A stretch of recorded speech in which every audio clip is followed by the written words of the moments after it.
You're listening to Cards to the Moon, a podcast about trading cards from both a collector and investor perspective.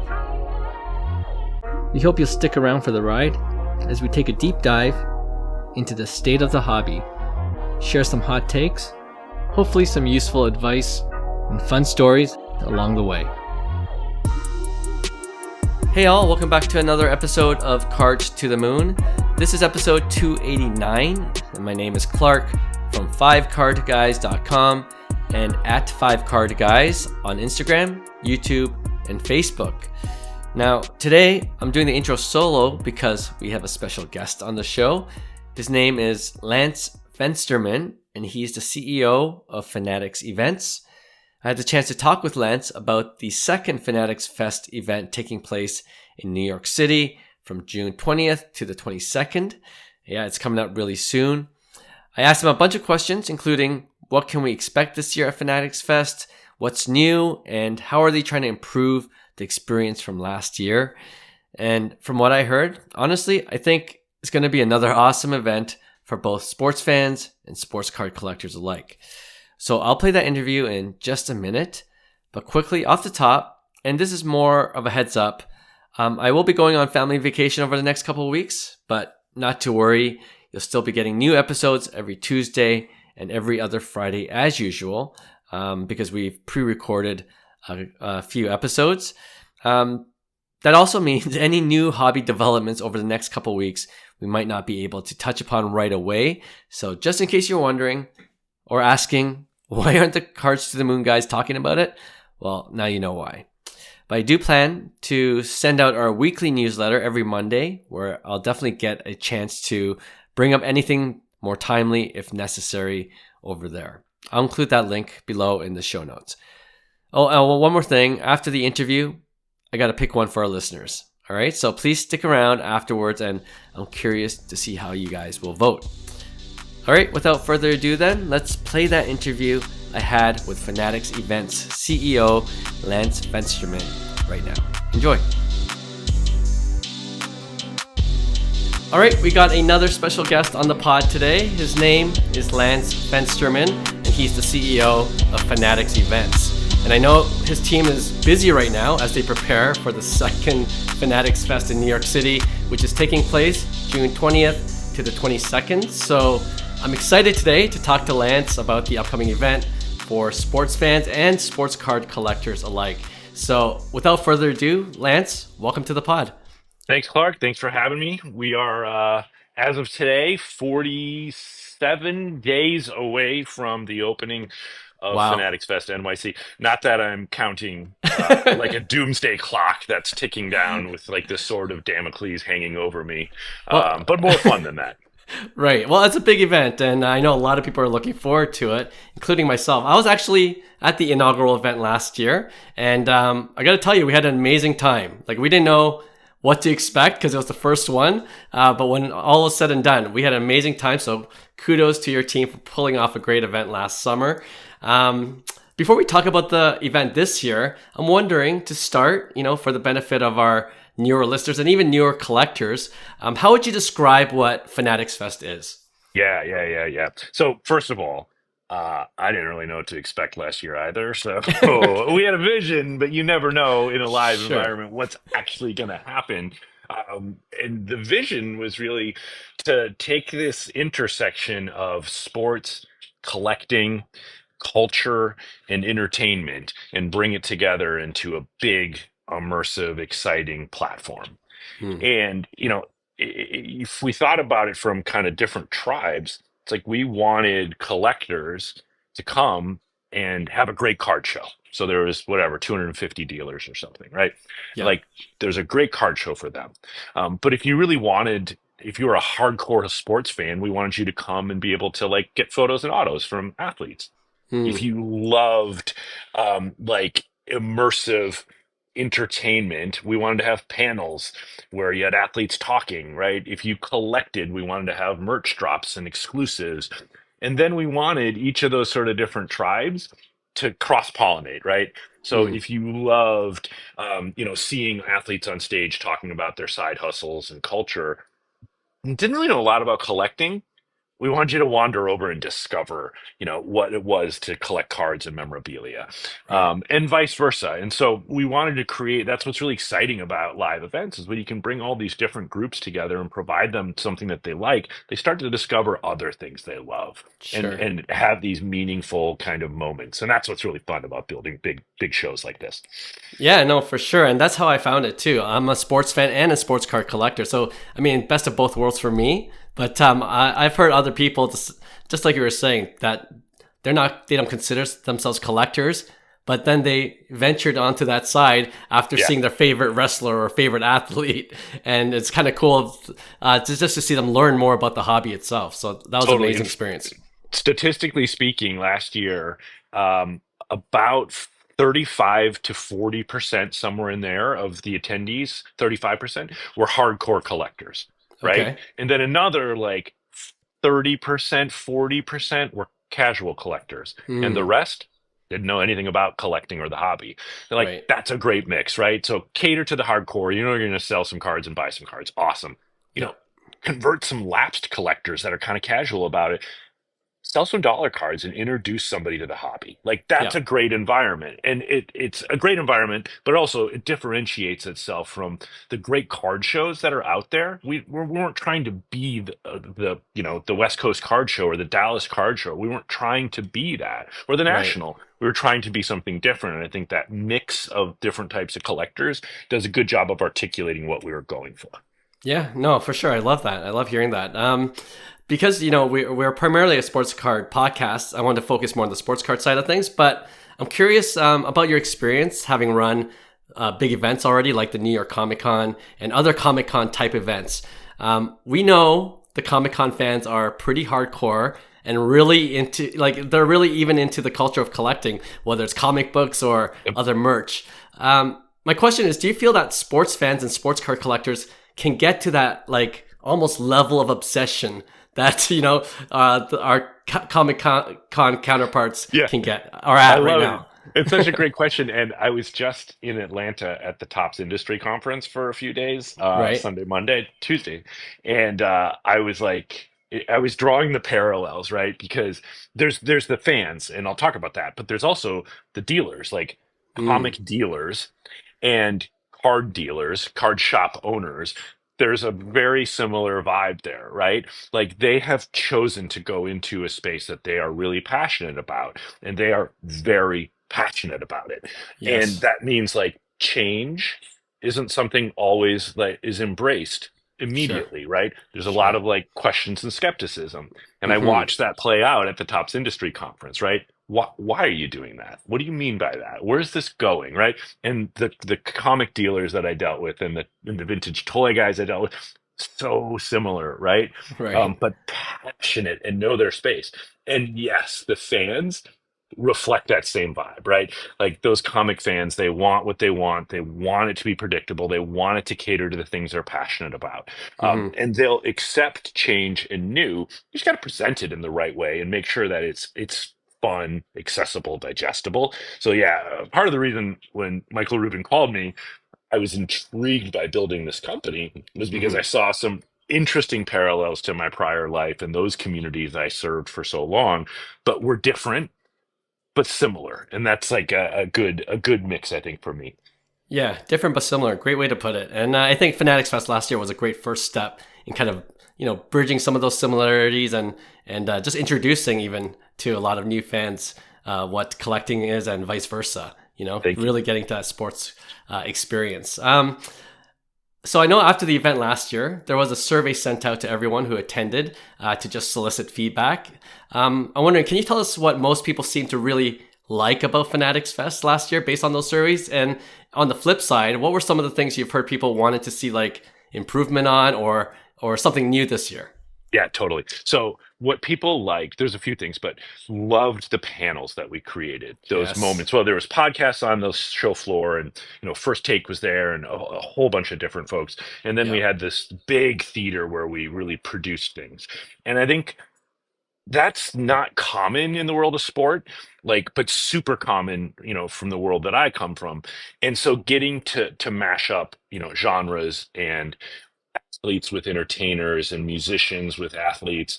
And instead of just talking about the game-winning hit or the game-winning drive, talk about culture, talk about entertainment, talk about entrepreneurialism and sport. That I Mm, was really proud of, and people really responded to it. I was proud of it because like that was original. Like that just hasn't been done, and it clicked with people, and that was right. really cool. So people did in fact like that. They loved the accessibility of the different athletes and influencers and celebrities. Like we really Mm, had people kind of moving all over the show in lots of different ways. So you could just be walking down the aisle and be like, "Oh, right. that was wrong." You know what I mean? Like Yeah. those things happen, Yeah. and it's not like you got to meet them and hang out and have lunch, but just the sort of brush of the shoulder as somebody rushes past. Those are Yeah. fun, spontaneous moments that make you feel like I'm not sure what's going to happen here. That Hmm. was really cool. Uh, One thing people did not like, and it was entirely our fault, the photo and autographing area was just really, really disorganized. It was way too small. It just logistics were the root of the problem, but then it just like we also had challenges moving talent around as much as people love that access and accessibility. It Yeah. was challenging to keep folks on a schedule, so like there were some things that we did that just didn't work. We didn't Mm, handle them. So like not to like back pat, but so this year we're quadrupling the size of the photo and autographing area. okay. Like it has its own hall downstairs. It's going to be massive. We've quadrupled the number of police, security, talent escorts just to help people move around. We've Right. also going to double the amount of athletes that are going to be there and influencers. So like it's more of everything, but we're building up infrastructure Yeah. that will support it to make a better experience for fans. Because if you can't get to the things you love, yeah, you're not gonna be very happy. So that's a Yeah. huge example of a big mistake that we made that we're already fixing. No, I love hearing that. And you know what? To be fair to you guys, we just had the Sports Card Expo here in Toronto. The autograph area is always crazy. it's, It's crazy. and kind of to your point, it's so easy to get off schedule because one little thing happens, everything's pushed back, and then yeah, it becomes a little bit of a mess. We had a good example though, like, we do a lot of work with Make-A-Wish. And Mm. so like what are you gonna do? You're gonna call, Tom Brady and be cut that Make-A-Wish Right, short? right. Like you gotta get to autographing. It's like, no, that's not Yeah. happening. So everything is important. And so Yes. to us, it's about can we build more realistic schedules? Can we be more efficient about getting people moved around without losing that access I mentioned? Because you know Yeah. what? It's a lot more efficient to take people down back hallways and through private elevators. But we're pretty like deliberate about not wanting to do that because we think the ability to look two aisles over and see somebody is part of the Mm. fun of the show. So Yeah. we've now got to just make sure that we build plans that accommodate for that better. Yeah, no, and you know what? That's what I wrote on my survey, that which I Thank I you. um Thank you. I put like some of my favorite things was you mentioned it right off the bat. The panels, I love the panels. The experience, like you said, it's not something common that we're used to in the sports side of things. And two, the interactivity with the athletes, and kind of to your point as well, it was a surreal moment when Tom Brady just walked right behind me. Right? It's Crazy. like, But like for me too, because the night before we opened the show, so Thursday night, um, yeah, Tom Brady and a couple other people came in and they were just checking things out. And like basically like a spontaneous sort of like shoot around happened in the NBA booth.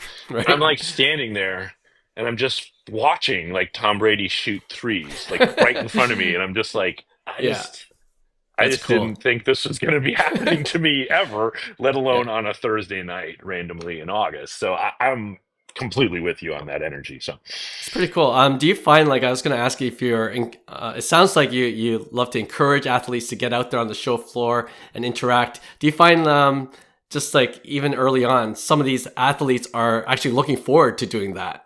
yeah, we Michael Rubin's a genius. Like he really is. And Hmm. like 3 weeks or a month out before the show, he had this idea and he's like, we should create all these like crazy stunts that we get these athletes to do. Right. Like let's figure out a way to get Gronk into the NFL booth and run the 40-yard dash against a little kid, right? Let's figure Yeah. out how to get Libby Dunn to dress up like Paul Skeens and walk around. And it's just, and at the time I'm like, this is ridiculous. I'm not gonna lie. I was like, this is not a good idea. This is not going to work. We figured Yeah. it out, and it was like one of the things that made the show so special. And that Mm. was where that access and seeing everyone kind of around you, but the athletes loved it. Like they wouldn't have done it. Like, do you know what I mean? Brady dressing up as Gronk and vice versa. Like they wouldn't have done it if they didn't love the idea. And Sure. so it was like really cool. And like the athletes and the influencers and entertainers that didn't want to do it didn't, or they weren't comfortable with it, fine. But Right. like the ones that did were doing it because they thought it was going to be hilarious and they wanted to capture it and then put it on their social because it was fun. So like there was Yeah. a lot of like good energy for that. And my last point on that is there's also like, you know, we want this show to be accessible to everyone. I get it. It's Fanatics name on it. I Hmm. understand that. Um, but it really was like, I think only Fanatics that could have pulled this off, because if it was our show and you and I called Tom Brady and we're like, Tom, Right. I got an idea. Dress up like Gronk. Like it Yeah. would not have been as well received as when Michael Rubin True. calls him and says, "Tom, I have this crazy idea." Right. Mm. So there was a lot of things like that that I think were really unique to just Fanatics' position that allowed some of these things to happen, which was pretty cool. Yeah, no, for sure. I totally agree with you. The other thing I wrote down that I really enjoyed about Fanatics Fest and the whole experience is, and then you kind of mentioned it a little earlier, the exclusives drops, that you have coming. And that was kind of a neat surprise. Like I didn't know, I heard about it, but when I was Yeah. there, it's like, oh, we have to line up for this. The Topps Chrome Fanatics Fest branded baseball set. I'm a baseball card Cool. collector, and Yeah. the lines were long, but the cool part was like we're just talking to the people in front and behind us. It's kind of like Yeah. we didn't mind the wait because we're just hey, let's see what cards you have while we're waiting in line. But yeah, just the Cactus Jack, of course, with the Travis Yeah. Scott, that was a huge hit. And I know you just announced, I just saw recently the 2025 Topps Formula One F1 Fanatics Fest. Yep. Yeah, is that, I guess, did you get a lot of positive feedback on that? And that's why you're kind of doing more than one. I think you're doing Yep. at least We're three. Is doing that right? doing three this year with Tops, and we feel like that was good. We think then we could also do more in like the merch area Hmm. around some exclusives and some collabs there. Like we did really cool Fanatics Fest merch that sold out like crazy. Yeah. And in fact, that was that weekend last year at Fanatics Fest, we sold more Fanatics branded merchandise than in the history of Fanatics leading up to that. Wow. Like, right? People loved it. So, Yeah. but we also learned that the other stuff, like in the store, was kind of off the shelf. Like, it's a Giants Hmm. jersey. Like, you can get that a lot of places, and no one's fault. Like, this was all a big test. You know what I mean? So we played it safe on some things. We're not playing it safe. Like, we're gonna have like 30 or 40 different merch exclusives and collabs with a Amazing. ton of different brands and uh, OVO and Nike and oh man, I can't even Mitchell and Ness, of course, a bunch of stuff. There's tons of them. So we're gonna have a lot more exclusive like products and drops. A couple other brands that I can't say yet are going to Hmm. have some really cool exclusive drops, and then we'll have those three tops exclusives. So like we're really trying to lean into this a bit more and make it special. Sure. Again, that idea of access and like you got to come here to see what's going to happen. You have to come here and see like what's going to be available. Yeah. And it's really fun to do it. It's hard, but it's cool. And I look back on like my New York Comic Con days, and it Mm. was years before anybody did anything exclusive to New York Comic Con. Like it was like 7 or 8 years into building that show Oh, when I interesting. think maybe Funko did something or Lego or something. And it was like, wow, we felt like we arrived. You know what I mean? And so it's Right. cool that we're able to make some of those things happen sooner and bring that special element of sort of surprise and exclusivity to the show early on. So, and I get excited about that stuff too. So, For sure. And just another reason to really attend in person and get that whole experience. Absolutely. yes. And I know you with the F1, and are we going to know the other two drops before the before Fanatics Fest starts, or are you going to announce it during No, one no, of? we will, and I don't even know if we're supposed to say it or not. So I can't, I don't know Okay, whether it's fair out there or enough. not. But it'll be somewhat similar to last year, the additional two, Okay, and we'll announce them if we haven't announced them yet. I'm sorry, I'm so terrible about this. There's too much going on. We're gonna announce them soon, and we'll get out there, and it'll be out in the market. So awesome. Now I know this is the second year of Fanatics Fest, and you know when you have a successful first year, an inaugural event, the question is always, how do we make it better? And I'm wondering, and I know the show is literally bigger with more floor space and more dealers even, and more partners involved. Can you go over some of the things that we can expect to see at Fanatics Fest this summer that might be new for people coming for the second year? Totally. It is. It is just kind of more, right? We'll have twice as Mm, many athletes. We're doing, I think, 3 additional stages, podcast stages specifically.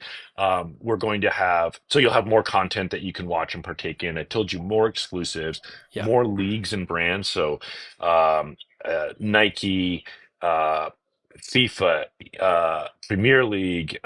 There's a couple others that are going to be new to the show. The show floor will be bigger. Mm, We'll have that larger autographing space, more exclusive. As I said that, we're about to announce in the next 2 weeks like a really cool sort of contest, okay. and it'll be probably 2 weeks. We'll announce it, but the contest will be awesome. It'll be interactive, participatory, and Nice. very entertaining as a spectator as well. So stay tuned for that because it's going to be pretty neat. It'll take kind of over everything. Yeah. Bigger memorabilia museum. We did like cool memorabilia last year. We're gonna, I think, quadruple it in size and in value. So there's going to be an insane display of cards and memorabilia that's going to be available. We've Yeah. got more space downstairs. It's just like more and more and more. And what's really cool is we'll have more European, football, soccer, and we'll have current NFL players. Like we've got a ton of current NFL players because we couldn't do that in August because camp had already started. We're in June now, Right. which allows us to bring in, Jaden Daniels for one, Jamar Chase, C.J. Stroud, Caleb Williams, Micah Parsons, Bryce Young, Cooper DeGea, like Devontae Adams, like go on and on and on, and a couple more Yeah. that I think were recently drafted that we haven't even gotten around to announcing yet, and we just Mm, we just didn't have any of that last year, which is pretty awesome. So yeah. that's all. I just said a lot, but it's going to be really fun. Like we're building this up in a pretty big way. Definitely can't wait for it. I only have a couple more questions, but one of the things I've heard, and I don't know if this is even possible because of the logistics and you're expanding the space, but is there anything being done or even thought of in terms of like integrating like the sports card side of things with the sports fans? Sometimes people said, Yes. "Oh, they didn't even know that." There was that sports card collect because they were just hanging out with the athletes, which is fair. That's what they Yeah. came for, and vice versa. They're like, you're coming here for the card show, but at the same time, it's so much more than a card show. Kind of what we mentioned It before. was it was actually it was one of the things I should have mentioned that people didn't like about the show, and specifically like dealers, because we really had like a Mm, vertical line on the show floor. And it was like over here are leagues and interactive things and the store, and over here are all dealers. And I right, think it felt very much like, wow, there's a lot of cool stuff with noise and shining lights and stuff going, and then it's quiet over here. So right. we actually took the I don't know why I'm trying to do this visually. Like we That's took great. like that dealer area and just spread Yes. it right kind of through the Oh, middle of the cool. show. Yeah. So now like all the way throughout the show, still concentrated on one side for logistical reasons that are Sure. not interesting to anyone listening, but is my life. A little concentrated over here, but mostly it's spread all the way throughout the show. So Mm, like through the whole kind of right down the middle of the show floor will be dealers all the way throughout and hobby brands. And we built a breaking stage, a live breaking stage that kind of anchors like right in the middle of the entire show floor. And then amazing. you've got Tops and CGC and a few other brands kind of off of that, and then just dealers all the way throughout. So we think it's going to be a little bit better journey, like quite literally Right. for fans, casual collectors, and hardcore guys as well. So That's cool. Yeah, I can't wait to see how actually you guys envisioned it and just this didn't experimenting. do it for you. You couldn't. That wasn't enough. I got to see it for myself, I think, but Fair enough. Fair enough. I get the gist. I would be I would be remiss if I didn't mention the WWE fans. Like they kind of stole the show. I feel like last year, and it was amazing. And I'm not a big wrestling guy, but I think that Fest event really kicked off my curiosity for WWE, and Yeah. I'm deep in it all of a sudden. Like I can't Yeah. believe how deep I'm into it. Do you want to Dude, speak about like the WWE fans and how they I'm the contribute to same way. the yeah. They're like the most passionate fans. So we had like a collection of wrestlers. I think it was Sunday. Or was it Sunday? And so we just had. It felt like Sunday. I'm pretty sure it was Sunday. Hmm. Was WWE Day because we just had all of the superstars there on that day, and so you had Right. all of the fans were buying tickets, and so like we have a relationship with the WWE, and we run there. We've built an event for them that sits next to WrestleMania.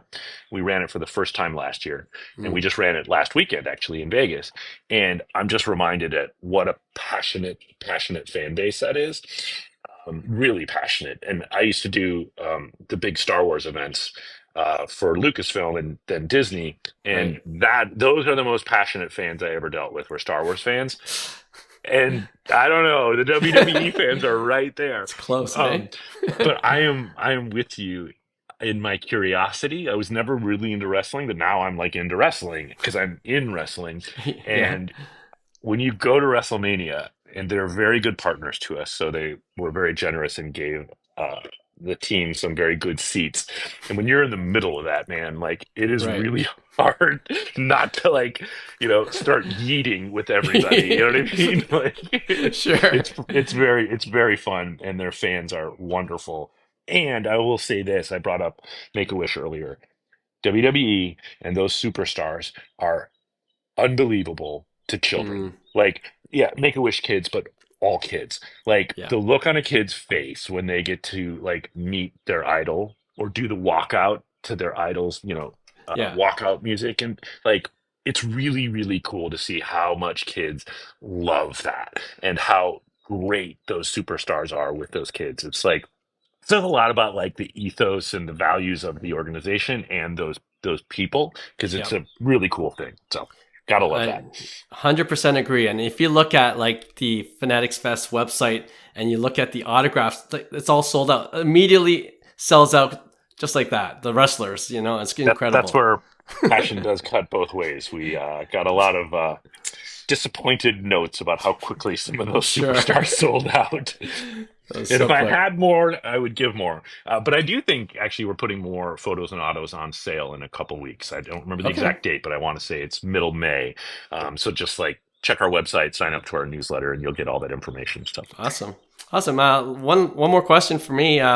You've been part of New York Comic Con and it's become this own entity and this big thing that people always look forward to. And I know Fanatics Fest, this is only its second year, but what do you hope that it becomes in the future? Do you think it's going to become its own thing, or is it going to be like the Comic Con for sports? Is that a good way of putting it? Yeah. How do you envision Fanatics Fest for the future?